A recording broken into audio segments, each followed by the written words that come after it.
Welcome to Popternative, where we dive into topical discussions from the worlds of pop culture, social media, and sports. Here is your host, Peter Remoliotis, aka PD Beats. Hello and welcome to the Popternative podcast. It's the podcast where we have digital discussions from the worlds of pop culture, TV, film, sports, everything. Really, depending on the guest, we talk about it all. As always, I'm your host, Peter Remoliotis, and on Twitter, you know me as PD Beats.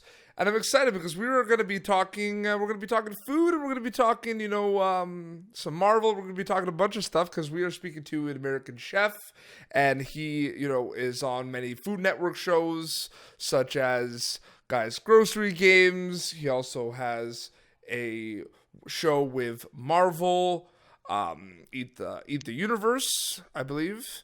And does a lot of stuff. He's also an author, cookbook author. We're with Justin Warner. Justin, welcome to Popternative, man. Thank you for having me. So pumped. Yeah, like I said before, you do a lot in the food world, man. So hopefully that intro did you justice.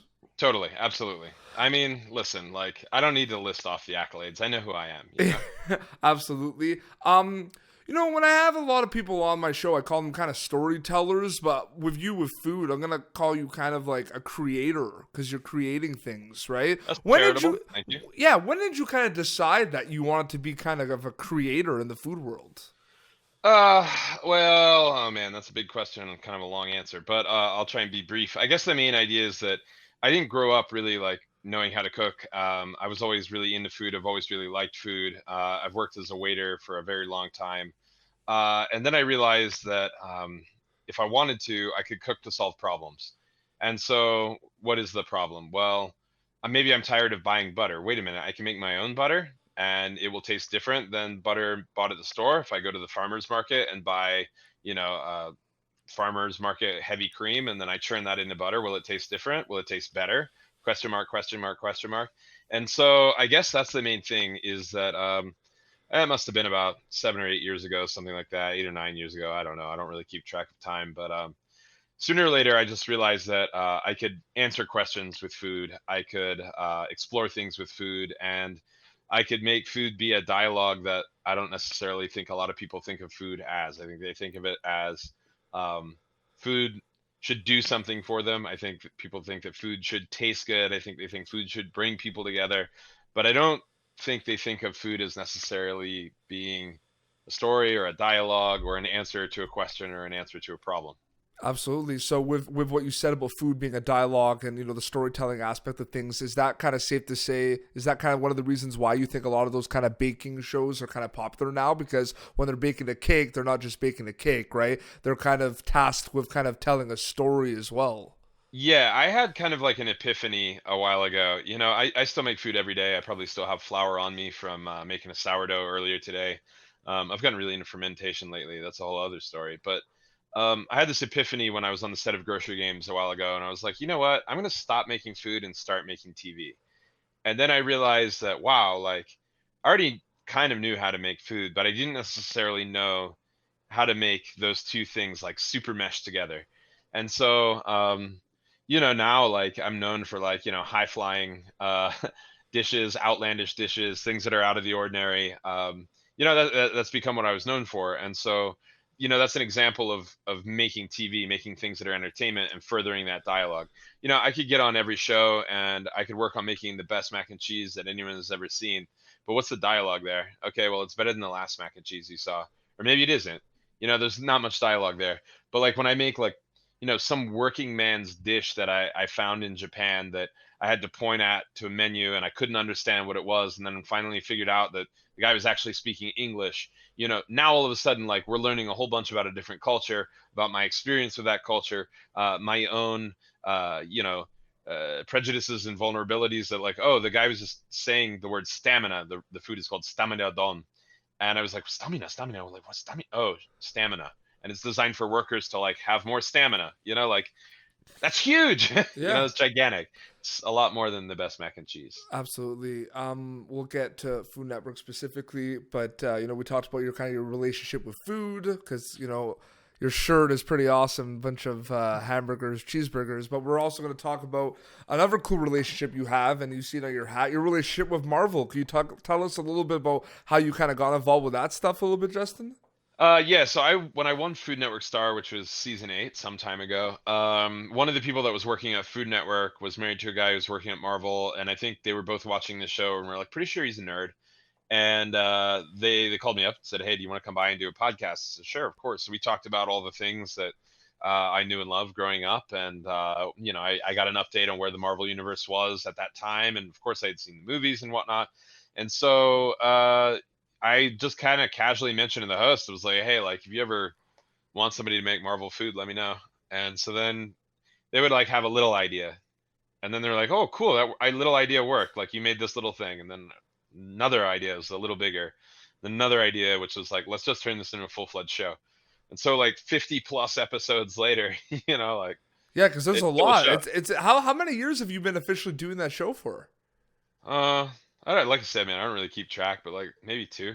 Yeah, it was really cool when for people to kind of see that relationship between the Marvel universe, the kind of so-called like comic geek universe, and kind of throwing in food right now, which I think are two really big spheres that are kind of like colliding. You know what I mean? Everybody eats, everybody knows Marvel. There's no better time to do both. Absolutely. Something I want to kind of talk to you about. You've been cooking for a long, long time. You've been a chef for many, many years. I mean, when did you? So we're talking about like trends, like food trends and everything. One big trend we're seeing with a lot of content out there is hot sauces. Hot sauce, hot food is huge right now. I want to know from your perspective, being this chef, when did you see the quote unquote hot sauce boom? Like when did it kind of take off? When did that all start? Because it's massive now, man. Yeah, I think when I was growing up as like a kid, I think there was like Tabasco, Yeah. maybe Frank's, and then you might go to a specialty store and see something else, or there'd be like hot pepper jelly. But I think that the study's actually been done. This is me repeating what I think is fact, which is not a good way to determine if something's a fact. But I think as boomers got older and they lost their sense of smell and taste, and also started to midlife crisis a little bit, they started to have a higher demand for things that could get them excited and wow.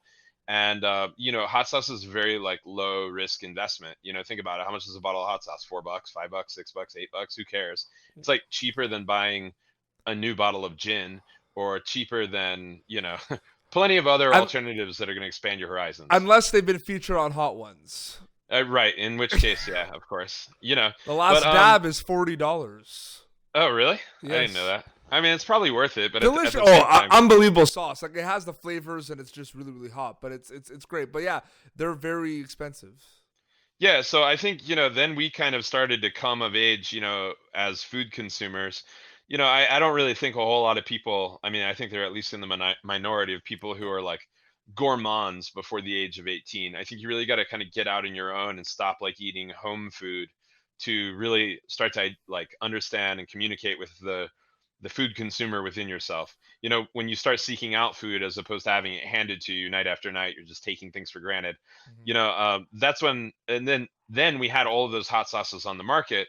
So I think like the average like person who is, I think like slightly younger than millennial to millennial, I think kind of came of age with hot sauce, like in their lives, just like the internet is in their lives. And high speed, then like I remember the day we got dial up, I remember the day we got high speed, so hot sauce has kind of always been there for me, and it's always been something I've been curious about. And I think that we've just kind of understood that this is a part of life, not so much as like a holy moly, oh no sort of thing. Like pretty much like anybody my parents' age and older is like mortified of the idea of hot sauce. No, absolutely. Well, for sure. In terms of cooking tips and, like kind of being quick with kind of responses, how good are you with that? Because I want to try a little speed round here and see where I'm just going to I want to name a food, and on top of your head, I just want you to say, like, if I say a food, you know what I mean? You could say, add this, add salt. Like, first thing that comes to your mind in terms of doing something that can kind of enhance the dish or something. Okay, so we're gonna Yeah, try this right now. Okay. not too concerned. Yeah, All right. Scrambled eggs, scrambled eggs, sour cream. Just fold sour cream in as you're finishing it. chicken wings, Chicken wings. I go for crisping of the skin, not adding any sort of alternative coating. I think that the crispness of the skin is a very fine art, but I think that it shows. meatballs, Meatballs, make a panade. Panade is generally when you soak bread or breadcrumb in some other sort of moisture mixture. You're basically adding little moisture bombs to the center of it. and finally tacos. Tacos, tongue tacos. If you haven't had tongue tacos, you haven't had tacos. Wow, that was a great speed round. Thanks, man. Absolutely. No, that was really cool. I just named those because those are I feel like there's a lot of trends in food right now. What do you see are the biggest trends in terms of like we talk about hot sauce, but are there specific dishes that you're seeing are very popular now? Like what are trends in food right now, Justin? That's kind of a tough question, man. I try and honestly live under a little bit of a rock when it comes to those sorts of things because I think that trends are like a double-edged sword when it comes to creative thinking.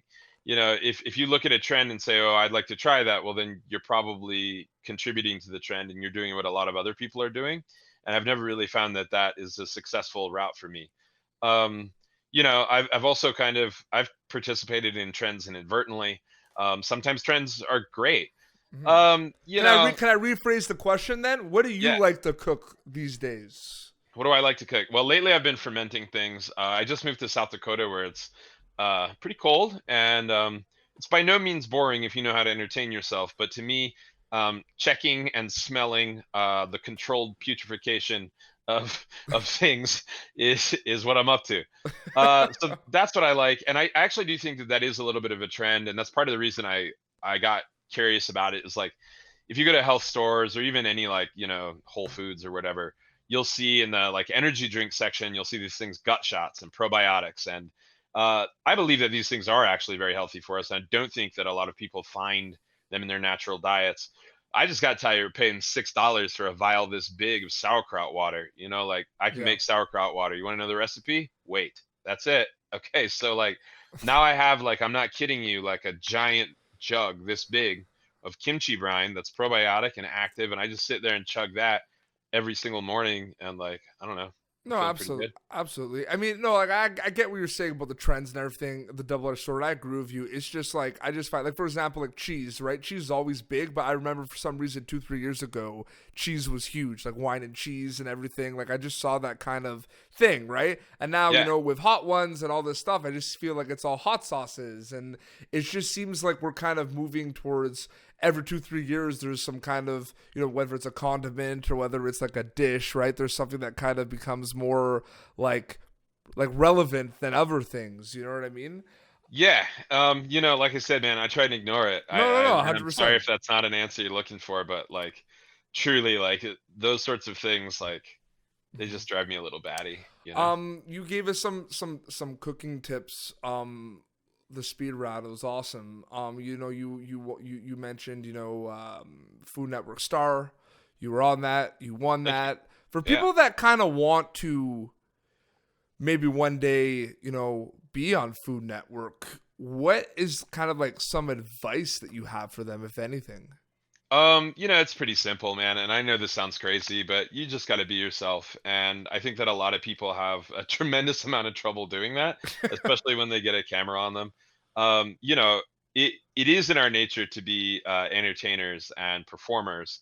But that doesn't mean that and what I'm saying is being yourself is highly performative. Like we're constantly thrust into situations where we day in and day out have to go against an urge or go against an impulse in order to like keep the peace, not rile feathers, not get in trouble at work, whatever. um and like let's just take Guy Fieri, the biggest name in food entertainment. you know he showed up to Food Network Star with blonde hair and chains around his wrists and an absolutely bombastic, boisterous yet lovable personality, and that's who Guy is, and Guy has absolutely not changed in that way. Yeah. Why do you think Guy won? Because like you could chip away at him forever and you would still find just miniature guys. He's like one of those Russian dolls. I'll find out what's inside of you. It's just me. And that's the kind of thing. And I think that you have to just be earnest, man. And obviously having like a clear and defined understanding of your relationship to food and what that makes different from the average bear's relationship to food, that's probably healthy. But ultimately, like when cameras are on you, you just have to learn how to be yourself and not act, No, you know? absolutely. Being fake shows so fast. No, for sure. I mean, there's a lot of shows on Food Network. Guys Grocery Games is one of my favorites. There's Cutthroat Kitchen. There used to be Cooks versus Cons, which I used to love that show. And there's, Chopped, of course. One thing I like about Guys Grocery Games, compared to those other shows, is I guess because of the concept and kind of the having to be kind of quick on your feet and like trying to like with all like guys big speed bumps they throws at you and everything and obstacles, is the passion from the judges when they're kind of presented these dishes in Guys Grocery Games. Like you see it in all your eyes. You guys are like, whoa, this is sick. Like the passion comes out more on Guys Grocery Games from the judges, I find, compared to like Cutthroat Kitchen or Chopped, where it's very like official and everything. And I just find it's more like light on Guys Grocery Games. Maybe it's because of the setting. Does that make any sense to you? Yeah, I mean, like, here's the idea. Like, Chopped is very much like it very highly tests a chef's ability. It tests your like vocabulary, like the encyclopedia of ingredients that are in your head. Then it tests your ability to manipulate them, and then it tests your ability to combine those things and figure out the ombudsman ingredients to get through it. Grocery Games, a cook that hasn't worked in a Michelin-starred restaurant has the exact same uh, problem before them as somebody who has worked in a Michelin kitchen. And so, being resourceful, figuring things out, answering the question is actually a skill that's in all of us, right? Yeah. Like, you remember that old thing like, well, here's the test. First thing is read all of the instructions, and then at the bottom it says like, don't put your name on the paper or something like that. You know what I Yeah. mean? Like that's the thing with Grocery Games. And so, problem solving is like a universal sort of thing that we all experience. And so that's what's amazing about that show is when you can watch someone who might on paper have the cards stacked against them, but then they just come back and like drop the elbow on someone who looks like they should be a shoo-in. And that's the thing about a game, good games are designed to kind of even the playing field for everyone who goes in. And then the more you play the game, the better you get at it. But if you've never played the game before, everybody should kind of have a fair shake. And that's really what Grocery Games excels at. And that's why I think you get so emotionally invested because, a lot of times there are underdogs. Yeah, And then there are a lot absolutely. of times where somebody who looks like they have this impressive resume also then has this sort of mental fortitude to like blast through this and play the game and have fun and have a great attitude about it. And that's the thing, man. That show's all about good vibes. Like, Mhm. we don't nobody there is like looking for someone to cut their finger or not get the food plated or crash and burn. It's not that kind of show, man. We're Mhm. looking for people to have the greatest time of their lives. You've been a judge and featured on many Food Network shows. Is there one that you like over others, or is that kind of like asking someone who their favorite child is? If I have to, oh man, honestly, it is like Child's. Like, Okay, good. So don't answer it. It's all good. I just in case it wasn't. Maybe there was. They're all awesome, man. Like, and it looks like you have fun on all of them. thank you. Yeah, I mean, I as a competitor, I've had I think my most um like OMG moments on Cutthroat Kitchen, but I've won more of Grocery Games. But then in terms of judging, I've only been a judge on Grocery Games, Cooks versus Cons, Beat Bobby Flay. And like honestly, like it just comes down to what you've done the most of. And like when I roll up on set at Grocery Games, it's truly like summer camp coming home. Hey, I saw you last year. How's the kid? How's the wife? How's this? How's that? And like I know everybody. And then there might be a new face and it's great to meet them. And there's just like a huge sense of camaraderie on that crew. And I think you can kind of see that in like the social media of like everybody who participates. Like that shows, it's not a labor of love, it's just love. Absolutely.